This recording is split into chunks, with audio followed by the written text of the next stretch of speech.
ఎంత దరిద్రం అంటే యెహోవా ఉన్నాడు, యెహోవాను నమ్మినవాడు ఎన్నటికీ బాగుపడడు. చంపుటకు ఖడ్గము, చీల్చుటకు కుక్కలు, నాశనానికి 4 విధాల బాధలే మనసా. నేను వచ్చేసా 4 విధాల బాధలను మళ్ళీ వినిపించి మందేముందండి, పాడిన వారి ఘనత అదంతా కూడా. ఇంకో 4 వచ్చినాయ్యా, మరి ఎప్పుడు పాడుతున్నారు దాన్ని? ఉన్నారా మహర్షి గారు? ఉన్నారు మహర్షి, స్ట్రాటజిక్ సైలెన్స్ లోకి వెళ్ళారు. మీరు అట్లా ఆన్ చేశారండి, లైవ్ అట్లా స్టార్ట్ అయింది, ఇక్కడ పోయింది మాకు. అదే అనిపించింది, అది పోయింది. పవర్ వచ్చింది కానీ బట్ సిగ్నల్ రాలేదన్నమాట. అదేందో వియర్డ్ గా అంతా ఈ మధ్య నిజంగానండి. బిఎస్ఎన్ఎల్ కంపు కొట్టిస్తున్నారు. పవర్ పోతే ఏరియాలో సిగ్నల్ పోతుంది తెలుసా కంప్లీట్ గా. అదే పవర్ బ్యాక్ కదా సిస్టమ్ అంతా కూడా అందుకు అనుకుంటా. పవర్ పోతే చాలు కంప్లీట్ డెడ్ అన్నమాట. నిజంగా చిరాకు పుట్టిస్తుంది. ఓకేనండి, చదివేశారుగా. ఇంకా 14 చూసుకుందామా? చదివేశాను. సో ముందేంటంటే ముందు చాప్టర్ లో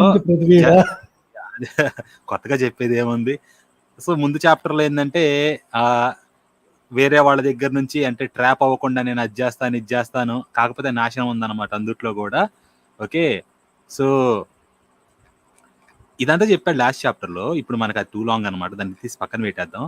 14 చూస్తే మెయిన్ గా ముగ్గురు గురించి చెప్తాడు అనమాట. ఆ ముగ్గురు ఉన్నా కానీ పొడిచేది ఏమి ఉండదని చెప్పేసి అంశం అది. సో ముందు నుంచి చూసుకుంటా వస్తే, అంతటా ఇశ్రాయేలీల పెద్దలలో కొందరు నా యొద్దకు వచ్చి నా ఎదుట కూర్చుండి ఉండగా. సేమ్ అంతకుముందు మనకి 8వ అధ్యాయంలో కూడా వస్తారనమాట పెద్దలు యెహెజ్కేలు దగ్గరికి. అట్లాగే ఇప్పుడు కూడా పెద్దలు వచ్చారనమాట మళ్ళీ. సో ఇక్కడ అంశం ఏమిటి అంటే, బహుశా ఈయన ప్రవక్త కదా, అందుకని ఇప్పుడు మామూలుగా ఏంటంటే బాగా ఊరెళ్ళి వచ్చిన వాళ్ళు అయితే కాశీకి కానీ ఎట్లా వెళ్ళొస్తే ఎట్లుంది కాశీ అని చెప్పి రకరకాల కాశీ యాత్ర వివరాలు అడుగుతూ ఉంటారు కదా. ఒకప్పుడు, ఇప్పుడు కాదులేండి, ఇప్పుడు మీరు వీడియోలో చూడొచ్చు కానీ ఒకప్పుడు ఇట్లా అడిగేవాళ్ళు. కాబట్టి అట్లాగనమాట, ఈయన ప్రవక్త కాబట్టి ఎవయ్యా యెహెజ్కేలు ఏమన్నా కొత్తగా ప్రవచనం వచ్చిందా, లేకపోతే పలానా పలానా అని చెప్పేసి అనమాట మాట మంతి కలపడానికి కానీ ఇట్లా వచ్చారనమాట. వచ్చి అయితే వాళ్ళు మామూలుగా వచ్చారు కానీ వాళ్ళకి ఎదురైంది మాత్రం ఇంకొకటి అనమాట. సో వాళ్ళు ఇట్లా వచ్చారనమాట. అప్పుడు యెహోవా వాక్కు నాకు ప్రత్యక్షమై ఇలాగు సెలవిచ్చాను.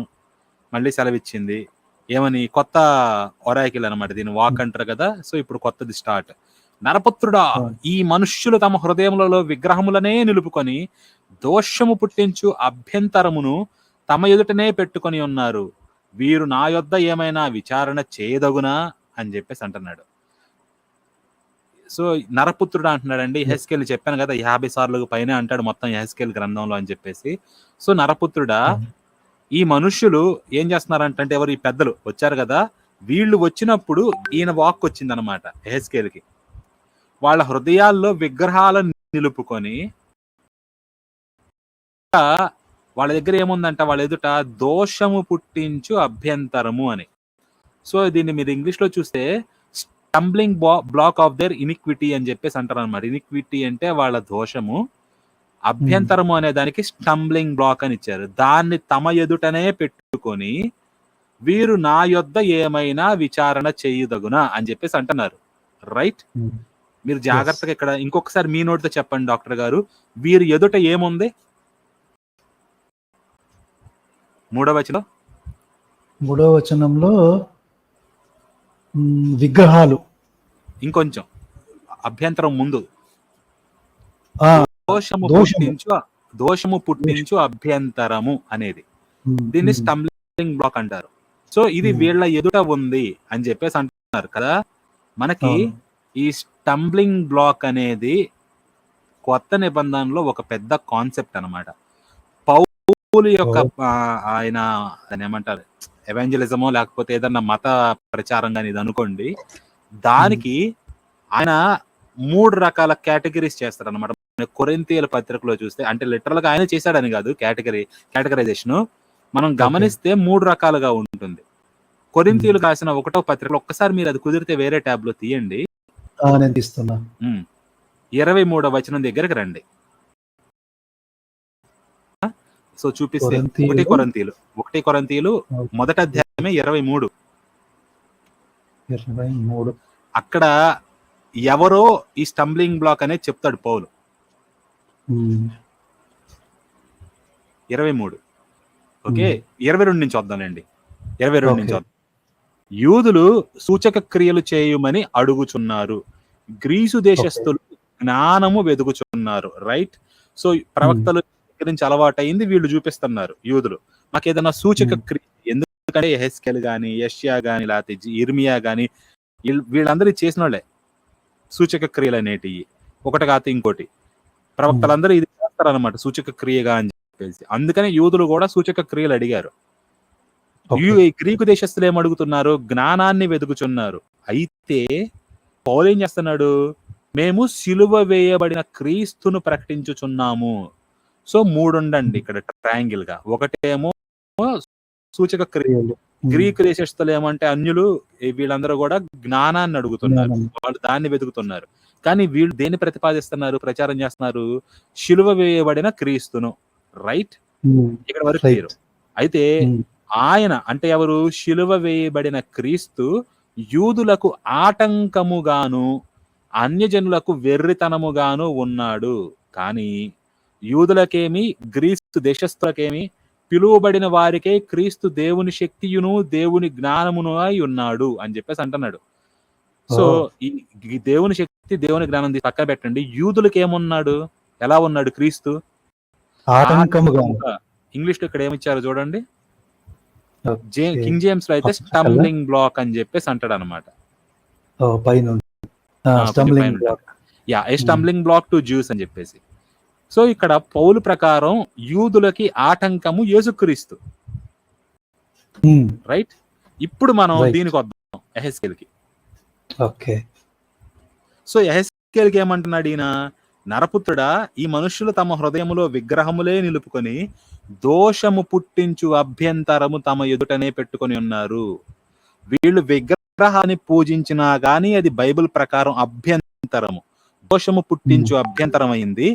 యేసుని వీళ్ళ ముందు పెట్టినా కూడా పౌలు ప్రకారం యేసు కూడా యూదులకు అభ్యంతరంగానే ఉన్నాడు. అర్థమవుతుంది కదా? ఆటంకం అని చెప్పాడు అక్కడ తెలుగులో, బట్ ఇంగ్లీష్ లో స్టంబ్లింగ్ బ్లాక్ అనమాట. సో బైబిల్ ప్రకారం యూదులకు, ఓకే, పాత నిబంధన ప్రకారం విగ్రహాలు అభ్యంతరమైనవి, స్టంబ్లింగ్ బ్లాక్స్ అనమాట. కొత్త నిబంధన పౌలు ప్రకారం యేసు కూడా యూదులకు స్టంబ్లింగ్ బ్లాకే.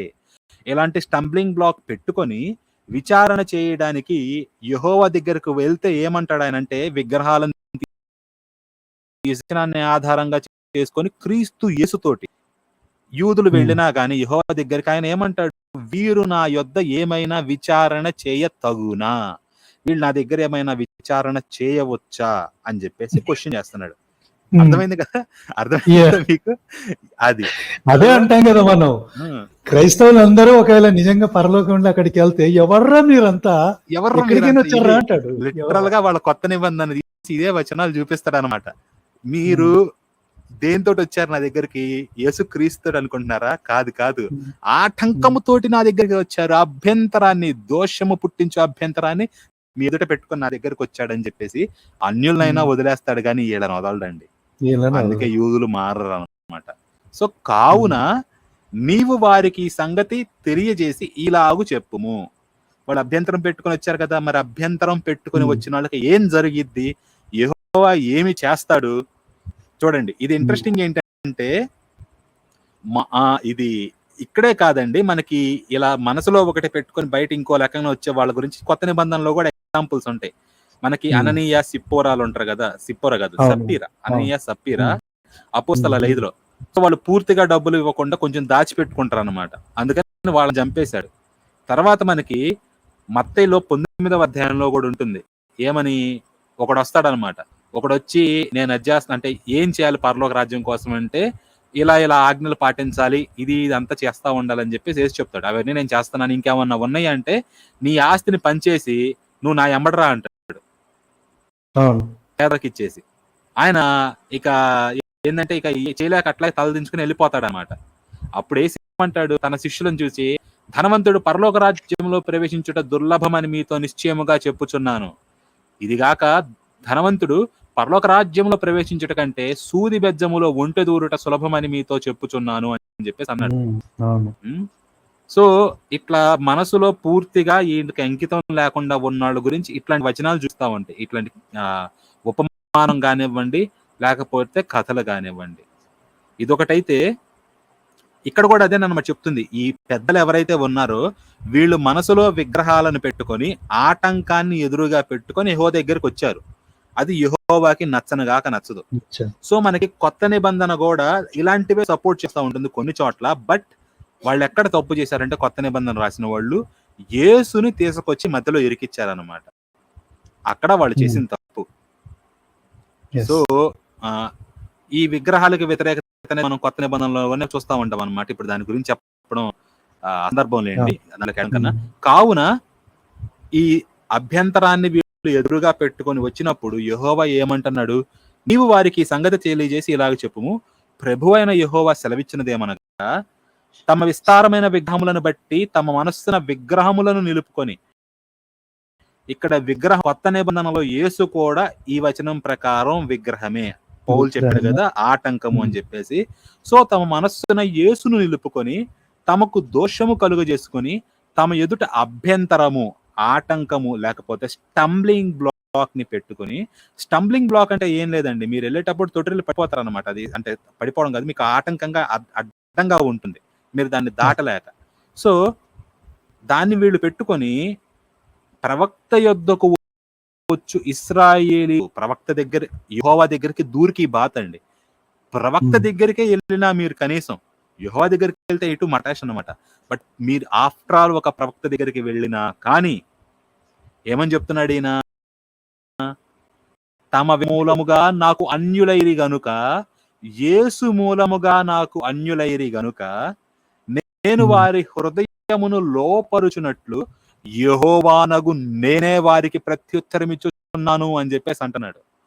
మామూలుగా ప్రవక్తలతోటి సమాధానం ఇస్తాడండి ఎక్కడన్నా కూడా. స్టార్టింగ్ లో తీసి పక్కన పెట్టండి, ఒక హిస్టరీ రికార్డ్స్ కానీ ఉన్న కాలం నుంచి లెక్కేసుకుంటే ఈయన ప్రవక్తల ద్వారా సమాధానం ఇస్తా ఉంటాడు. డైరెక్ట్ గా వచ్చి కలిసింది లేదు హెజెకియా గోడ ఆఖరికి.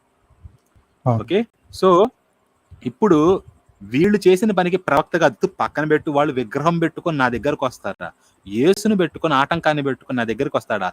నేనే డైరెక్ట్ గా సమాధానం ఇస్తా వాళ్ళకి. యెహోవా సమాధానం ఇస్తే ఏమవుతుందో మీరు ఆల్రెడీ చదివేశారు. కాబట్టి ఇశ్రాయేలీలకు నీవు ఈ మాట చెప్పుము, ప్రభువగు యెహోవా సెలవిచ్చినదేమనగా, మీ విగ్రహములను విడిచిపెట్టి, అంటే ఏంటి, మీ యేసుని మీ శిలువని విడిచిపెట్టి, శిలువ వేయబని యేసుని కదా పౌలు ప్రకటించింది, ఆయనే కదా వీళ్ళకి ఆటంకంగా ఉంది. సో మీ శిలువలను విడిచిపెట్టి మీరు చేయు హేయ కృత్యములు అన్నిటినీ మాని, అంటే ఏంటి అండి, అన్నిటినీ మాని మారు మనస్సు, అంటే మనస్సు పొంది మనస్సును తిప్పేసి అంటున్నాడు. ఎవరి నుండి తిప్పుకోవాలంటే విగ్రహాల నుండి, అలాగే ఆటంకముగా అంటే ఆటంకములాగున్న యూదులకు ఆటంకంగా ఉన్న యేసు నుండి కూడా తిప్పుకోవాలి. త్రిప్పుకొనుడి వార్నింగ్ అండి.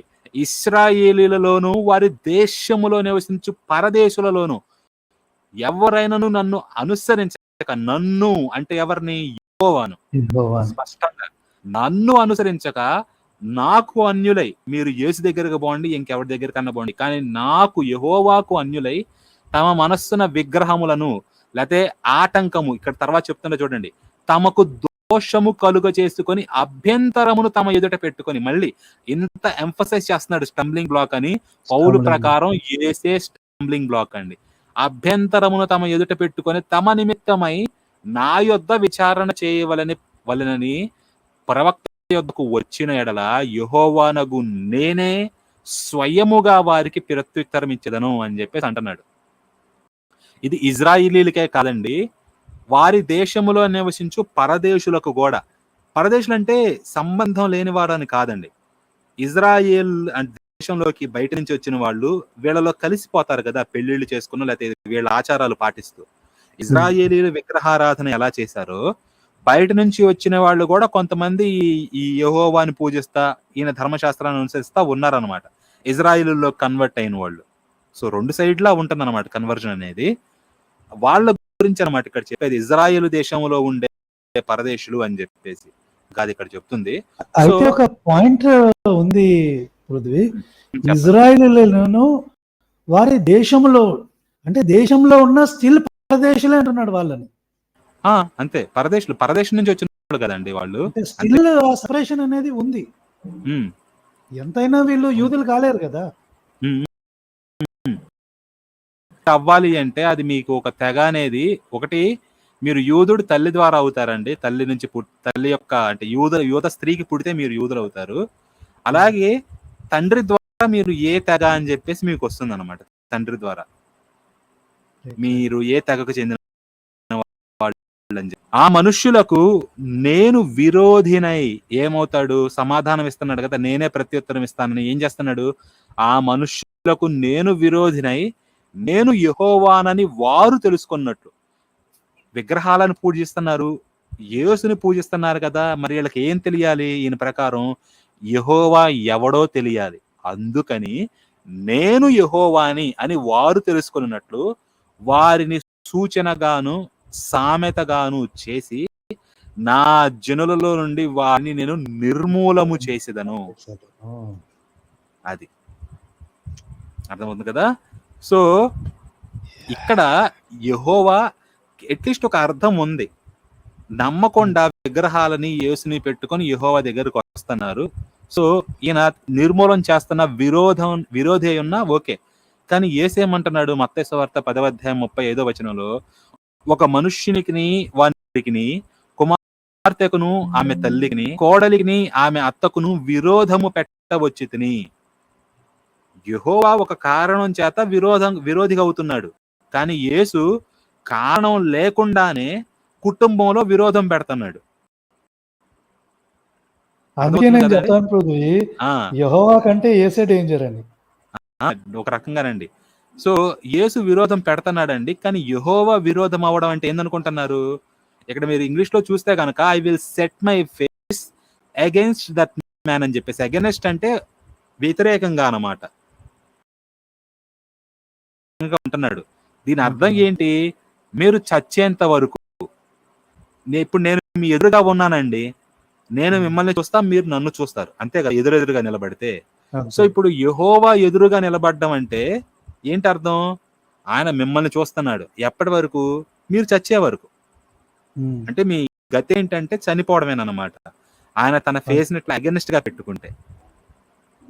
ఓకే, సో తర్వాత కూడా ఏమి ఉన్నట్లయితే లేదు కదా లేదు, ఇక్కడ అదే నేను చెప్తాను మీకు ఇక్కడ క్లియర్ గా, నేను వారిని నిర్మూలం చేసేదని అంటున్నాడు. నిర్మూలం అయ్యేంత వరకు వేరే ఆప్షన్ లేదు ఇంకా మధ్యలో సెటిల్మెంట్ అనేది. సో మరియు ఒకవేళ అన్నమాట మీరు అడిగారు, కానీ ఎవడన్నా ప్రవక్త పొరపాటున మీరు చెప్పిన దాన్ని స్వీకరించి ఆన్సర్ ఇచ్చాడు అనుకోండి, దాని గురించి ఇప్పుడు చెప్తున్నాడు 9వ వచనంలో, మరియు ప్రవక్త ఒకడు మోసపోయి, జాగ్రత్తగా ఈ పదాన్ని వినండి, మోసపోయి. ఓకే, వాడు అమాయకుడండి, వాడు మోసపోయాడు, కావాలని చేయడం కాదు, మోసపోయి ఒక మాట చెప్పాడలా, అప్పుడు ఈయన ఏం చేస్తాడు, పాపం వీడు అమాయకుడు, ఒకడు మోసపోయాడు, వీడిని ఎందుకు బర్బాద్ చేయడం అనుకుంటాడా, లేదు, యెహోవానగు నేనే ఆ ప్రవక్తను మోసపుచ్చువాడనే, నువ్వు ఆల్రెడీ మోసపోయావు కదరా పిచ్చి సన్నాసి, నేను కూడా నిన్ను మోసం చేస్తా, నేను కూడా మోసం చేస్తా, మోసపుచ్చువాడనై నేనే వాడిని విరోధినై. సో ఈయన కూడా విరోధి అయిపోయి, ఇప్పుడు వీడేదో అమ్మాయి కూడా అండి వెర్రిబాగులోడు, వీడు మోసపోయాడు, వీడు కావాలని చేయడం కాదు, అందుకని వాడిని ఈయన కూడా మోసం చేయడం, తిరిగి మోసం చేసి విరోధై నా జనులైన నుండి వానిని నిర్మూలము చేసేదను. వాడు పాపం మోసపోయాడు, అందుకని ఈయన చేస్తున్నాడు, కంప్లీట్ గా లేపు పడేస్తున్నాడు. అడిగిన వాడు అంటే విగ్రహారాధన చేసిన వాడి వల్ల మోసపోయినవాడు కూడా వాడు నాశనమే. ఇది ఈయన ఇంటెన్షనల్ గా చేస్తానన్నమాట. తెలిసి వీడు మోసపోయాడని తెలిసి కూడా ఈయన కూడా మోసపుచ్చుతున్నాడు. అయితే ఒక పాయింట్ చెప్పాలి పొద్దు ఇక్కడ ఖురాన్ లో కూడా ఉంటది. ఎవరైతే నా మీద స్ట్రెచ్లు వేస్తున్నారో నేను వాళ్ళ మీద స్కెచ్లు వేస్తా అంటాడు అల్లా. సో సిమిలర్ గా ఉంది. అంతే ఇంకా ఇది ఇర్మియా కూడా చెప్తాడండి. కాకపోతే ఇర్మియాది ఇంకొక రకంగా ఉంటుంది. 20వ అధ్యాయంలో ఇర్మియా ఏమంటాడంటే, యెహోవా నీవు నన్ను ప్రేరేపింపగా నీ ప్రేరేపణకు లోబడి తిని, నీవు బలవంతము చేసి, అంటే ఇక్కడ బలాత్కారం అన్నమాట, నువ్వు బలవంతము చేసి నన్ను గెలిచిలా నవ్వుల పాలైతిని, అందరూ నన్ను ఎగతాళి చేయుదురు. ఎందుకు? యెహోవా ఈయన చేత ఏం చెప్పిస్తున్నాడు చూడండి.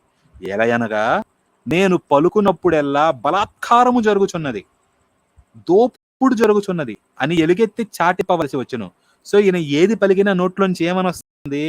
బలాత్కారం జరుగుచున్నది, దోపుడు జరుగుచున్నది అని. ఇదేనమాట ఈయన ప్రవచనాలు, ఇంకేదో లేవు అని ఎలుగెత్తి చాటింపవలసి వచ్చింది. ఈయన పద్దాకులు ఇదే చాటింపేస్తుంటే ఏమైంది? కాలింది అనమాట వాళ్ళకి. అందుకే ఇర్మియాను జైల్లో పడేస్తారు తీసుకెళ్ళి చాలాసార్లు. సో దినమెల్లా యెహోవా మాట నాకు అవమానమునకును అపహాస్యమునకును హేతువాయను అని చెప్పేసి ఇర్మియా చెప్తున్నాడు. ఇది ఈయన బలవంతం చేశాడనమాట. బలవంతం చేసి ఇర్మియా మీద గెలిచి ఇర్మియా చేత ఈ పనులన్నీ చేయించాడు. ఇర్మియా అక్కడ చెప్పుకున్నాడు. ఇక్కడ ఏంటంటే ఈయన బలవంతం చేసి ఈయనే మోసపుచ్చుతాడనమాట. ఈయన అనేక ప్రవక్తల్ని మోసపుచ్చాడండి. సో వేరే రాజుల ప్రవక్తలు, ఇప్పుడు ఉదాహరణకి 1 రాజులు 22లో కూడా ఉంటుంది. ఆహాబు ప్రవక్తల లోపల అబద్ధపు ఆత్మని చొప్పిస్తాడనమాట, వాడు అబద్ధం పలికేలాగా. ఓకే, ఉంటుంది. సో ఇలాంటి పనులు ఉన్నాయి అయ్యగారు చేసేటి. అయ్యగారే ప్రేరేపిస్తారు, అయ్యగారే కఠినపరుస్తారు ఫరో హృదయాన్ని. దానికి శిక్ష కూడా అయ్యగారే విధిస్తారు అనమాట. అది. సో ఇది తర్వాత ఇశ్రాయేలీలు ఇకను నన్ను విసర్జించి తొలగిపోవకయు తాము చేయు అతిక్రమములన్నిటి చేత తమ్మును అపవిత్రపరచుకొనకయు ఉండి నా జనులగునట్లును నేను వారికి దేవుడనై ఉండునట్లును. సో అల్టిమేట్ కండిషన్ ఏంటంటే ఈయనకు కావాల్సింది ఎవరి గురించి మాట్లాడుతున్నాడు? ఇశ్రాయేల్ గురించి. ఇజ్రాయేలీల గురించి. వాళ్ళు ఏమవ్వాలంటే అల్టిమేట్ గా నా జనులగునట్లును నేను వారికి దేవుడనై ఉండునట్లును. అసలు మనకు సంబంధం ఏంది, ప్రపంచానికి సంబంధం ఏంది? సంబంధం లేదండి. ఓకే, సో సంబంధం లేదు. బట్ ఎలాగ నాకు జనులు అవ్వాలి వాళ్ళు, నేను వారికి దేవుడు అవ్వాలి ఉన్నట్లు ఏది వారు అలాగున తమకు కలుగు చేసిన దోషమునకు శిక్ష నొందుదురు. ప్రవక్త యొద్ద విచారించు అనే దోషం ఎంతో ప్రవక్త దోషమును అంతే అగును. సో ఈ ప్రవక్త దగ్గర విచారించడానికి వెళ్ళారు కదా విగ్రహారాధికులు లేకపోతే యేసు భక్తులు, వీళ్ళ దోషం ఎంత ఉందో వీళ్ళకి ఆన్సర్ ఇచ్చిన ప్రవక్త దోషం కూడా అదే ఉంటుంది అన్నమాట. ఓకే, అయితే సో ఇక్కడతోటి ఈ ఓరాకిల్ అయిపోయిందండి. ఇదే యెహోవా వాక్కు అని చెప్పేసి. సో ఇలా ఎలాగంటే నేను వాళ్ళకి దేవుడినై ఉంటాను ఇట్లాంటివి చెప్పేసి ఇదే యెహోవా వాక్కు అని చెప్పేసి అయిపోతుంది అనమాట. అయితే మనకి ఇక్కడ ఇంపార్టెంట్ ఏంటి అంటే ఈ 10వ వచనం, వాళ్ళు నాకు జనులుగా ఉండాలి, వారికి నేను దేవుడుగా ఉంటాను. ఇది కదా ఈయన ఎసెన్స్ అంతా. ఈయన ఇజ్రాయేల్ని వాళ్ళు ఎంత దరిద్రం చేసినా గానీ వాళ్ళల్లో లేపినంత మందిని లేపేసి కొంతమందిని అట్టి పెడుతున్నాడు. ఇందుకు వాళ్ళు నాకు జనులుగా ఉండేటట్లుగా. అయితే రోమీలు 11 తీయండి ఒక్కసారి వేరే ట్యాబ్ లో. పౌలు గట్స్ చూడండి. సో 11 అండి 7 దగ్గర నుంచి చూద్దాం. ఇజ్రాయేలుకి ఇంత చేసిన, అంటే వాళ్ళని ఎంత నాశనం చేసినా కూడా నేను వాళ్ళని చూసుకుంటాను, వాళ్ళు నాకు జనులుగా ఉంటారు, నేను వాళ్ళకి దేవుడిని అవుతాను అని చెప్పిన యెహోవా ఉంటే ఒకవైపు, పౌలు ఏమంటున్నాడు 7వ వచనం దగ్గర నుంచి రండి సార్ ఒకసారి. ఎక్కువ లేవు, నేను వచనాలు చెప్తా ఉంటాను, మీరు చదివేసేయండి. 7వ వచనం, అలాగైనా ఏమగును, ఇశ్రాయేలు వెతుకున్నది ఏదో అది వారికి దొరకలేదు, ఏర్పాటు నొందిన వారికి అది దొరికెను. మనకి ఇక్కడ అదే హెస్కేలు గాని ప్రవక్తలు గాని ఇశ్రాయేలు తెలుసుకున్నట్లు, నేనే యెహోవానై ఉన్నానని వారు తెలుసుకున్నట్లు ఇవన్నీ జరుగుతున్నాయి. మనం చూసాం కదా అంతకుముందు. వారు తెలుసుకున్నట్లు ఇప్పుడు కూడా వాళ్ళు తెలుసుకునేటట్లు అని ఇవన్నీ జరుగుతుంటే పౌలేమన్నాడు, వాళ్ళు ఏది వెతుకుతున్నారో వాళ్ళకి దొరకాలంటే ఏంటి? యెహోవా ఎంత మారణకాండ చేసినా కానీ వీళ్ళకి దొరకలేదన్నమాట. ఎవరికి దొరికిందంట పౌలు ప్రకారం? ఏర్పాటు నొందిన వారికి అది దొరికింది. ఏర్పాటు నొందింది పాత నిబంధన ప్రకారమేమో యూదులు, కొత్త నిబంధన పౌలు ప్రకారం ఎవరు? అన్యులు అనమాట. తక్కిన వారు మిగతా వారు ఏమయ్యారు? కఠిన చిత్తులైరి. అంతేనా?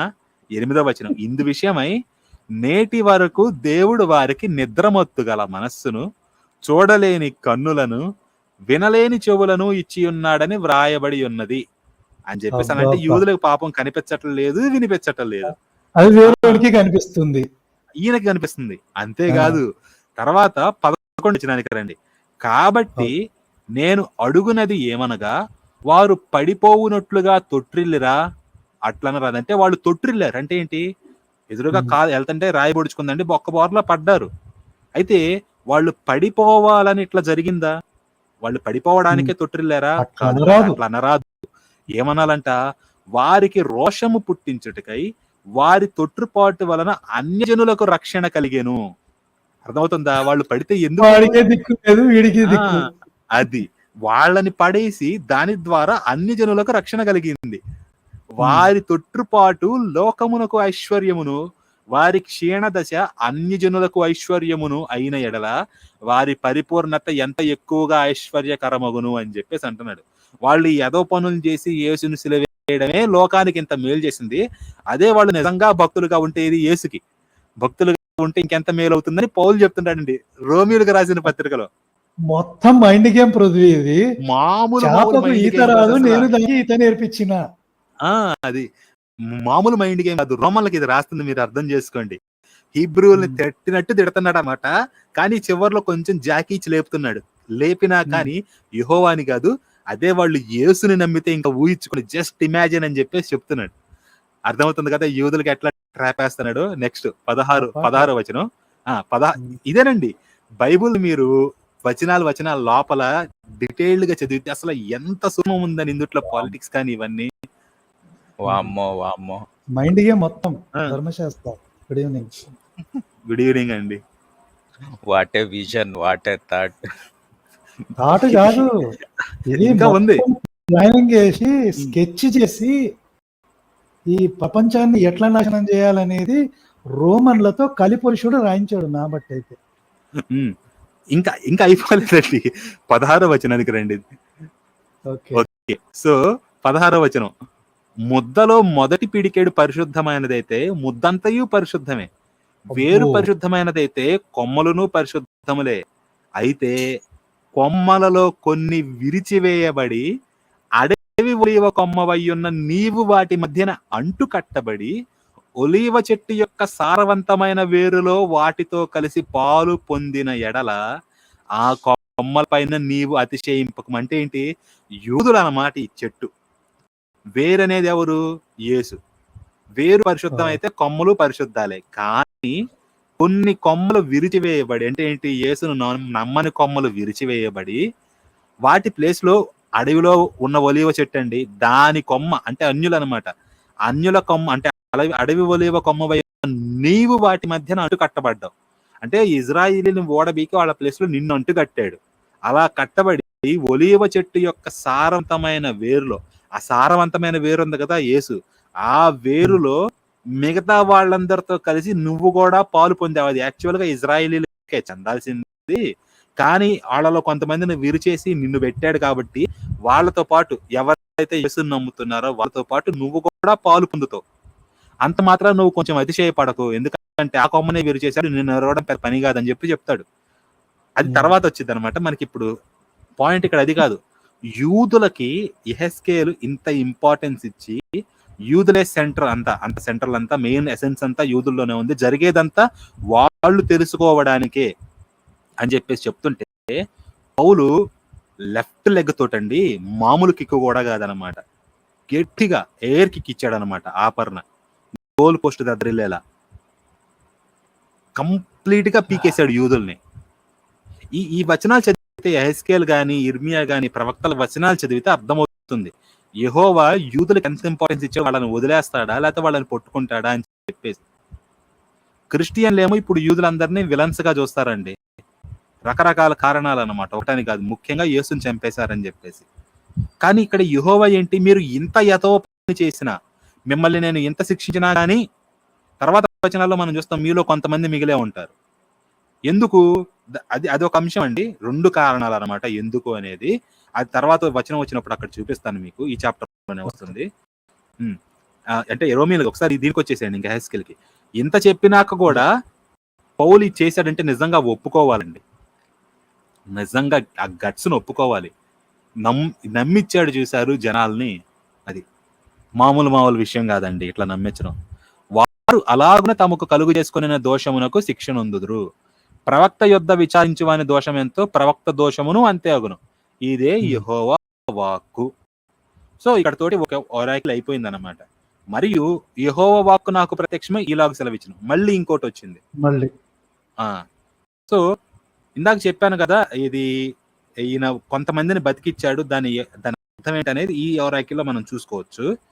సో ఇక్కడ ఏమన్నాడు, నరపుత్రుడా, ఏ దేశమైతే విశ్వాసఘాతకమై నా దృష్టికి పాపము చేసినదో దానికి నేను విరోధినై ప్రాణాధారమగు ఆహారము లేకుండా చేసి కరువును పంపించి మనుష్యులను పశువులను నిర్మూలము చేయుదును. ఒకటండి, చేయకుంటే ఆశ్చర్యంగాని చేస్తే ఆశ్చర్యమే ఉంది. ఎస్కేల్ ఏమంటాడండి ఆయన, తండ్రి పాపం తండ్రికే వచ్చును, కొడుకు పాపం కొడుకే వచ్చును, ఒకరి పాపానికి ఇంకొకళ్ళు శిక్షను అనుభవించరు అని చెప్పేసి అంటాడు ఆయన. కానీ ఏడేమవుతుంది, వీళ్ళు ఉన్నప్పటికీ కూడా ఓకే, ఏదే దేశమైతే ఇక్కడ ఏమన్నాడు, ఏ దేశమైతే అని చెప్పి, అంటే ఒక దేశము కూడా విశ్వాసఘాతకమై ఈయన దృష్టికి పాపము చేయవచ్చు. అంటే ఏంటి, విగ్రహారాధన. ఆ దేశములో కొంతమంది నీతిమంతులు ఉంటారండి. ఫర్ సపోజ్ అనుకుందాం, యెహోవాని నిజంగా పూజించే వాళ్ళు, ఆయన చెప్పినట్టు నడుచుకునే వాళ్ళు కొంతమంది ఉన్నారు అనుకుందాం. కానీ ఓవరాల్ గా ఈయన ఒక దేశాన్ని కూడా కేటగరైజ్ చేస్తున్నాడు అనమాట. ఇది విశ్వాసఘాతకమైనది, ఇది నా దృష్టికి పాపము చేసింది, కాబట్టి నేను ఈ దేశం మొత్తానికి విరోధిని. అందులో ఒకళ్ళిద్దరు నా వాళ్ళు ఉండొచ్చు, వాళ్ళ గతి ఏంటో తర్వాత చెప్తాడు. సో కానీ నేను దేశం మొత్తానికి విరోధిని అవుతాను. ఆ దేశములో ఆహారము లేకుండా చేసి కరువు పంపించి మనుష్యులేంది పశువులేంది అందరినీ నిర్మూలన చేస్తా. పశువుల్ని కూడా, పశువులే తప్పు చేసినాయండి ఓకే, మనుషులు అంటే వీళ్ళు పాపం చేశారు అనుకుందాం, కొంతమంది మిగులుతారు, వాళ్ళెవరో చూద్దాము. సో అందరూ పోరనమాట, కానీ దాదాపు మెజారిటీని లేపేస్తున్నాడు. ఓకే, ఇప్పుడు ఎవరు మిగులుతారు, ఈ దేశం మీద, ఈ దేశం పాపం చేసిందని ఇంత శిక్షణ రప్పించాడు కదా. నోవహును, దానియేలును, యోబును, ఈ ముగ్గురు అట్టి దేశములో ఉండినను వారు తమ నీతి చేత తమ్మును మాత్రమే రక్షించుకొందురు. ఇదే ప్రభువగు యెహోవా వాక్కు. నోవహండి నీతిమంతుడయ్యుండి ఆయన కుటుంబాన్ని రక్షించుకున్నాడు. యోబు నీతిమంతుడయ్యుండి ఆయన ముగ్గురు స్నేహితులు రక్షించాడు. వాళ్ళు అడ్డగోలుగా మాట్లాడారని చెప్పి యెహోవా అంటే ఈయన ఫర్గివ్నెస్ అడుగుతాడు, వీళ్ళు రక్షింపబడతారు అనమాట. ఈ ముగ్గురు ఫ్రెండ్స్ని ఏమీ చేయడు. దానియేలు మన పుస్తకంలో ఉన్న దానియేలు కాదండి.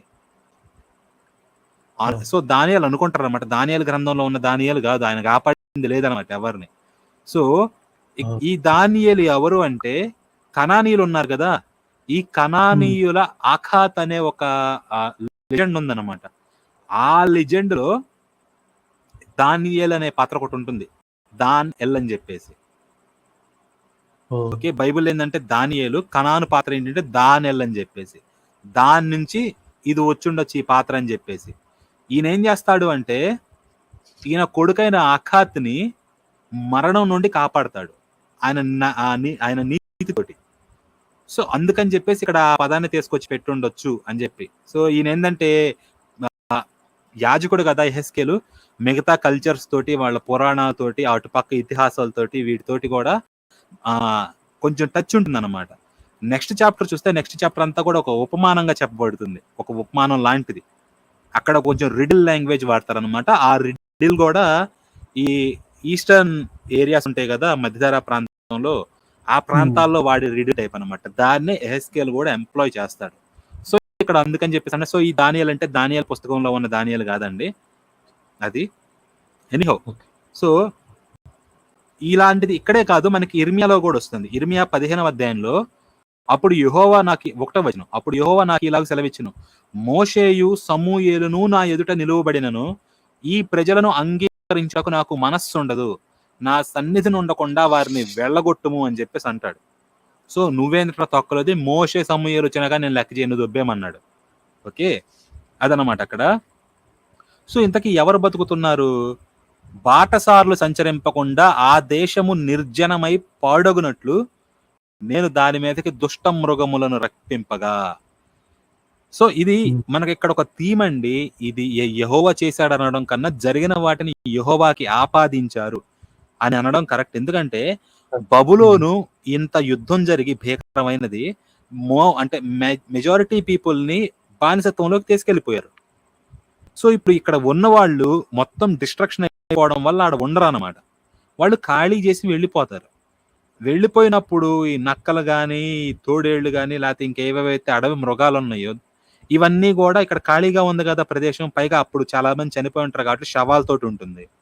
సో ఈ వాసన బట్టి కానీ ఇవన్నీ వచ్చి ఇక ప్రాంతం ఏదో బాగుంది కదా అని చెప్పేసి అక్కడ సెటిల్ అయిపోతాయి. అలాగా దుష్ట మృగాలతోటి నిండిపోతుంది అనమాట. ఇప్పుడు కూడా అప్పుడు ఎందుకు, మీరు ఒక ఊరిని ఖాళీ చేయండి కొన్నాళ్ళు, ఒక 10 ఏళ్ళు, దాని గతి ఏమవుతుందో చూడండి. సో ఇప్పుడంటే ఇప్పుడు అంత మృగాలు లేవు కాబట్టి మృగాలు చాక్యుపై చేయడం కుదరదు. కానీ ఒక 100 ఏళ్ల క్రితం ఊహించుకోండి, ఒక ఊరిని ఖాళీ చేస్తే ఆబ్వియస్లీ దాని లోపలికి అడవి వచ్చేసిద్ది అనమాట మళ్ళీ. అట్లాగా ఇక్కడ కూడా అదే జరుగుతుంటే ఆ మృగాలను ఈయన రప్పించాడు అని చెప్పేసి ఇక్కడ రాసుకున్నారు. ఓకే, సో ఇదన్నమాట మామూలుగా జరుగుతుంది. అయితే ఏమవుతుంది, ఆ ముగ్గురు దానిలో ఉండినను ఆ దేశము పాడైపోవును, నా జీవము తోడు వారు తమ్మును మాత్రమే రక్షించుకొందురు గాని. సో ఈ ముగ్గురు నీతిమంతులు కాబట్టి నోవహు, దానియేలు, యోబు ఈ ముగ్గురే కాపాడబడతారు. కానీ వీరి కుమారులైనా వీళ్ళ కుమార్తెలైనా ఎవ్వరూ రక్షింపజాలకుందరు అని చెప్పేసి అంటున్నారు. అంటే వీళ్ళని ఎవరూ రక్షించలేరు. వీళ్ళ కొడుకులు కూతుళ్ళకే ఈ గతి పడితే ఈ అన్యుల గురించి చెప్పాల్సిన అవసరం లేదు కదా. మిగతా వాళ్ళ గురించి ఎవ్వరు రక్షించలేరు అనమాట. వాళ్ళని వీళ్ళలో ఎవరుంటారండి, అప్పుడే పుట్టిన రోజుల పాపలు ఉంటారు కదా, చిన్నపిల్లలు. అంటే సడన్ గా జరుగుతుంది కాబట్టి నెలల వయసు ఉన్నోళ్ళు, రోజుల వయసు ఉన్న పసిపిల్లలు కూడా ఉంటారు. వాళ్ళ గతి ఏమవుతుంది, వాళ్ళు నీతిమంతులు కాదు. ఓకే, సో ఎవడైతే నీతిమంతుడు ఉన్నాడో వాడే రక్షింపబడతారు. కానీ వీళ్ళు ఏంటి చదవండి సార్ ఒకసారి. వీళ్ళందరూ ఏమవుతాడు, వీళ్ళెవరూ రక్షింపజాలకుందురు. వీళ్ళ గతి ఏమవుతుంది, నేను అట్టి దేశము మీదకి యుద్ధము రప్పించి, ఈయన రప్పిస్తున్నారని ఇక్కడ రాసుకుంటున్నారు, యుద్ధము రప్పించి ఖడ్గమును పిలిచి. సో ఖడ్గం వచ్చేస్తుంది అన్నమాట. ఓకే, నీవు ఈ దేశమునందు సంచరించి మనుష్యులను పశువులను నిర్మూలము చేయము అని ఆజ్ఞ ఇచ్చిన ఎడల. సో ఈయన అంటున్నాడు, నేను గనక ఖడ్గాన్ని లేకపోతే యుద్ధాన్ని రప్పించి ఈ దేశములో సంచరించు, నువ్వు మనుష్యులేంటి పశువులేంటి నిర్మూలం చేసి అన్నాను అనుకో, అప్పుడు ఆ ముగ్గురు దానిలో ఉన్నను నా జీవముతోడు వారు తమను మాత్రమే రక్షించుకుందరు గాని కుమారులనైనను కుమార్తెలనైనను రక్షింపజాలకుందరు. ఇదే ప్రభువగు యెహోవా వాక్కు. నేను ఖడ్గాన్ని పంపించుకో, యుద్ధం ఖడ్గం ఈ రెండింటి నుంచి వాళ్ళు రక్షింపగలరా? వాళ్ళని మాత్రమే రక్షించుకోగలరు కానీ మిగతా వాళ్ళని రక్షించలేరు.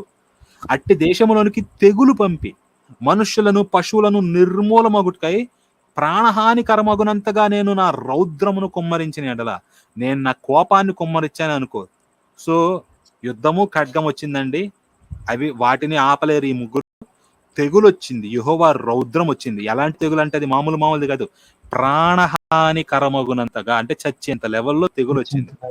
అలా వచ్చినప్పుడన్నా నోవహును, దానియేలును, యోబును ఈ ముగ్గురు దానిలో ఉన్నను, ఆ సిటీలో ఉన్న నా జీవముతోడు వారు తమ నీతి చేత తమ్మును మాత్రమే రక్షించుకొందురు గాని కుమారునినైనను కుమార్తెనైనను రక్షింపజాలకుందరు. ఎవడిని ఎవడు కాపాడలేదు, అందరూ నాశనమే. ప్రభువగు యెహోవా ఈ మాట సెలవిచ్చుచున్నాడు, మనుష్యులను పశువులను నిర్మూలము చేయవలెనని నేను ఖడ్గము చేతను, క్షామము చేతను, దుష్ట మృగముల చేతను, తెగులు చేతను ఈ 4 విధముల ఈ 4 విధాలుగా యెరూషలేము మీద తీర్పు తీర్చిన ఎడల అట్టివారు ఉండినను వారు దాన్ని రక్షింపలేరు అని చెప్పేసి అంటున్నాడు. ఆమేన్, హల్లెలూయా, స్తోత్రం. దీనులను దంచుటకు యెహోవా ఉన్నాడు, యెహోవాను నమ్మినవాడు ఎన్నటికీ బాగుపడడు. చంపుటకు ఖడ్గము, చీల్చుటకు కుక్కలు, నాశనానికి 4 విధాల బాధలే మనసా. Wow wow wow. సో రారా చంపుటకు కృష్ణ. ఖడ్గము అండి. చంపుటకు ఖడ్గం అండి, చీల్చుటకు కుక్కలు. 4 విధాల్లో 2 విధాలు ఇక్కడ కనిపిస్తాయి. ఖడ్గము చేతను, దుష్ట మృగముల చేతను అని చెప్పేసి అన్నాడు. క్షామము, తెగులు, తెర, దాని ఏమంటారు, చెర, జైలు, చీకటి, ఓకే, ఇంకా రకరకాల అన్నమాట. ఇవన్నీ కూడా ఉన్నాయి. అదంతా ఇంకా మిడతలు కానీ, ఇంకా దిగులు కానీ, మనోవేదన, ఓకే, ఇంకా చాలా ఉన్నాయండి ఆయన సైన్యంలో. ఇవన్నీ వస్తాయి అన్నమాట. ఇవన్నీ వచ్చినప్పుడు ఈ ముగ్గురే ఉన్న స్వయంగా ఏమీ చేయలేరు వాళ్ళు. They can do nothing. Okay, so అయితే కరోనా వచ్చినప్పుడు ఏమన్నాడండి ఒక పాస్టరు, నేను దాన్ని తిప్పి కొడతానని చెప్పేసి అన్నాడు. వీళ్ళ వల్లే కాలేదు, నోవహు, దానియేలు, యోబు వల్లే కాదు, ఈ తుంబిడి పాస్టర్ వల్ల అవుతుందా? కాదు, మామూలుగా కాదు పృథ్వీ. ఆ టైంలో విజయ్ కుమార్ వచ్చి మీరు మొక్కుకుంటే నేను మీకు కరోనా వచ్చినా పోతుంది మొత్తం అన్నాడు. ఆ చెన్నై ప్రసాద్ అని ఇంకో మెంటల్ గాడు ఉన్నాడు, వాడట్లాగే కరోనా తగ్గిస్తాను అంటే ఫోన్ చేశారు చాలా మంది. ఫోన్ చేసి మరి తగ్గిస్తావా అంటే, లేదు నువ్వు తెచ్చుకుంటే నేను పూజేస్తా. ఎందుకంటే మేమెందుకు, నువ్వు తెచ్చుకో కదా. కాదంట, వేరేళ్ళు తెచ్చుకోవాలంట, వీడు తగ్గిస్తాడంట. అదేనండి, చూడండి, ప్రభు కూడా వచ్చాడు. ప్రభు కూడా వచ్చారే. కిరణ్ బిజీయా? కొంచెం బిజీగా ఉన్నట్లున్నారు. సో అయితే ఇదిగోండి, ఈ పాయింట్ కీలకం అండి. ఈ పాయింట్ కీలకం తర్వాత ఇప్పుడు రాబోయేది. కొంతమంది మిగులుతారు కదా, ఇప్పటిదాకా ఏంటంటే ఎవడు ఆపలేడు, వాళ్ళని ఎవడు రక్షించలేడు అన్నాడు. కానీ కొంతమంది మిగులుతారు. ఎలా మిగిలారు? నోవహో, లేకపోతే దానియేలో, లేకపోతే యోబో, లేకపోతే ఈ ప్రవక్తలో రక్షించినందుక? కాదు. దాని వెనకాల ఒక కారణం ఉంది. దానిలో కుమార్తెల శేషము కొంత నిలుచును. అందరూ పారు, కొంతమంది ఉంటారు. ఏంటి? నీతిమంతులు వాళ్ళని వాళ్ళు రక్షించుకుంటారండి. నోవహు, యోబు వాళ్ళని వాళ్ళు రక్షించేసుకుంటారు. నీతిమంతులు కానివాళ్ళు వాళ్ళని ఎవరూ రక్షించలేరు. కానీ కొంతమంది మిగిలారు అంటే వాళ్ళల్లో నీతిమంతులు కాని వాళ్ళు కూడా ఉన్నారు. ఎందుకు మిగిలారు వాళ్ళు? వారు బయటికి రప్పింపబడెదరు. ఆ బయటికి అంటే ఈ విగ్రహారాధికులు కూడా కొంతమంది మిగులుతారు, వీళ్ళు బయటికి రప్పింపబడతారు. మీరు అంటే ఎవరు? యెహెజ్కేలు చెప్తున్నాడు కదా, మీరు వారి ప్రవర్తనను, వారి క్రియలను గుర్తుపట్లునట్లు వారు బయలుదేరి మీ యొద్దకు వచ్చెదరు. మీరు ఇప్పుడు యెహెజ్కేలు వీళ్ళందరూ కూడా ఎగ్జైల్లో ఉన్నారండి, బానిసత్వంలో. యెరూషలేము దగ్గర ఉన్న వాళ్ళు అంటే వీళ్ళు ముందెళ్ళిపోయారు అనమాట. యెరూషలేము ఇంకా పూర్తిగా నాశనం అయిపోవాలా. సో వాళ్ళు నాశనం అయిపోయిన తర్వాత వాళ్ళు కూడా మీ దగ్గరకు వస్తారు. ఎవరు? వాళ్ళల్లో నీతిమంతులు కూడా రక్షింపబడతారు చావకుండా. ఆ నీతిమంతులు మీ దగ్గరకు వస్తారు. అలాగే విగ్రహారాధికులు, ఈ అభ్యంతరం చేయవాళ్ళు, వీళ్ళందరూ కూడా మీ దగ్గరకు వస్తారు కొంతమంది. ఎందుకు వచ్చేది? మీరు వారి ప్రవర్తనను, వారి క్రియలను గుర్తుపట్టునట్లు. ఓకే, అంటే వాళ్ళు చేసే పనులు మీరు గుర్తుపట్టి, అంటే విగ్రహారాధన చేస్తున్నారు, ఇట్లా బానిసత్వంలో ఇంత నాశనం అయిపోయి వచ్చినాడు, విగ్రహారాధన ఇదంతా చేశారు అని గుర్తుపట్టి, యెరూషలేము మీదకి నేను రప్పించిన కీడును గూర్చియు దానికి నేను సంభవింపజేసినంతటినీ గూర్చియు మీరు ఓదార్పు పొందుదురు. ఈ రక్షించిన వాళ్ళని ఎందుకు రక్షించాడు? నీతిమంతులైతే ఒక లెక్కండి, నీతిమంతులు కాని వాళ్ళని రక్షించింది ఏంటి? ఎదుటి వాళ్ళకి వీళ్ళు ఒక ఎగ్జాంపుల్ అవ్వాలని, అంతే, ఇంకేదో కాదనమాట. మీరు ఓదార్పు పొందుదురు అని చెప్పేసి ఈయన అంటున్నాడు. అయితే విషయం ఏంటంటేనండి, ఇప్పుడు యెహెజ్కేలు వీళ్ళు ఉన్నారు, వీళ్ళకి యెరూషలేం నుంచి 2 బ్యాచ్లు వచ్చినాయండి. ఒకటి యెహోవా బ్యాచ్, ఇంకొకటి విగ్రహారాధన బ్యాచ్. ఇద్దరూ బతికారు. సిటీలో యెహోవాని పూజించిన వాళ్ళు చచ్చారు, విగ్రహారాధన చేసిన వాళ్ళు చచ్చారు. ఇప్పుడు వీళ్ళు ఎవరిని చూస్తే ఏమనుకోవాలి? యుద్ధంలో బతికిన వాళ్ళు యెహోవాని పూజించినందుకు బతికారా, విగ్రహారాధన చేసినందుకు బతికారా? సిటీలో చచ్చిన వాళ్ళు యెహోవాని పూజించినందుకు చచ్చారా, విగ్రహారాధన చేసినందుకు చచ్చారా? ఏమని నేర్చుకోవాలి? ఇద్దరు చెప్పండి. నమస్కారం అందరికి, చాలా రోజులు అయిపోయింది. వీడేమో నా దేవుడి వల్లే రక్షించాడని వీడు అనుకోవాలి, వాడేమో వాడి దేవుడి వల్లే కాపాడబడ్డాడని వాడు అనుకుంటాడు, అంతే. కాకపోతే పుస్తకంలో మాత్రం వీళ్ళ పుస్తకం నిలిచింది కాబట్టి వీళ్ళే గొప్ప దేవుడు అని చెప్పి జనాన్ని చేస్తున్నారు వీళ్ళు ఇక్కడికి వచ్చి. అదేనండి ఇక్కడ అర్థమవుతుంది.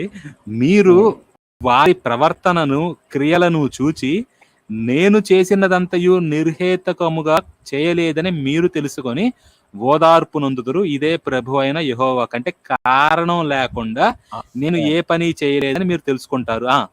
చెప్పండి. ఆమెన్ అంటుందండి అంతే. అది అని చెప్పేసి అంటున్నాడు కదా.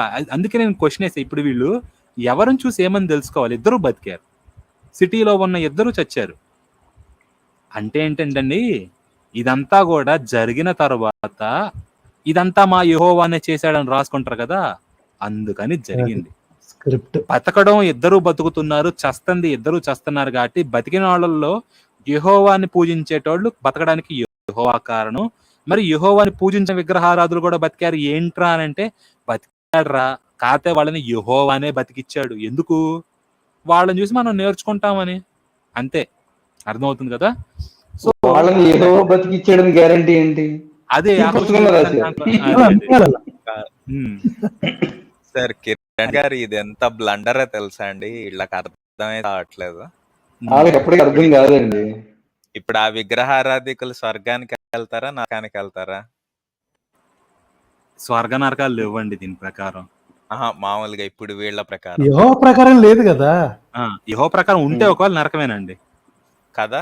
కానీ వాళ్ళు పాపం దేవుడి చిత్తం ప్రకారం విగ్రహారాధన చేస్తున్నారుగా.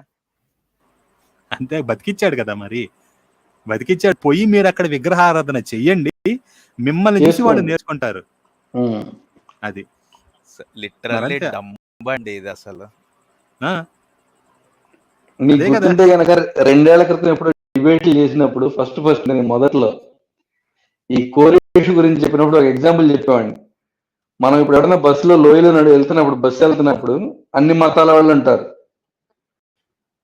పడిపోయి బతుకుతారు. వాళ్ళంతా యాక్సిడెంట్ జరిగినా సరే అందరూ బతికారు. ఎవరికాడ ఏం చెప్పుకుంటాడు? నా దేవుడే బతికిచ్చాడని చెప్పుకుంటాడు. నన్ను కాపాడాడు మా దేవుడే ఉంటాడు ఎవడైనా కానీ. Quite common. దానిలో పుస్తకంలో రాసుకుని జనాలకు ఎక్కిస్తున్నారు దీన్ని. అది విచిత్రం.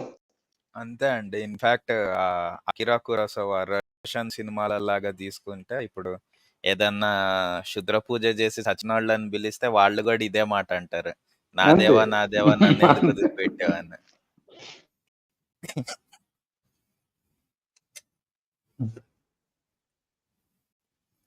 మహర్షి గారు కూడా వచ్చినట్టున్నారు.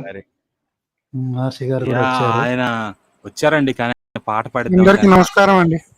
లేదు సార్, ఇందాక నెట్వర్క్ ఇష్యూ ఉండి కట్ అయిపోయింది. 4 విధాలు దొరికేసినాయండి మహర్షి గారు. జస్ట్ 2 నిమిషాలు మిస్ అయ్యారు మీరు. జస్ట్ ముందు వెళ్తే 4 విధాలు దొరికేసినాయి పైన 21వ వచనంలో.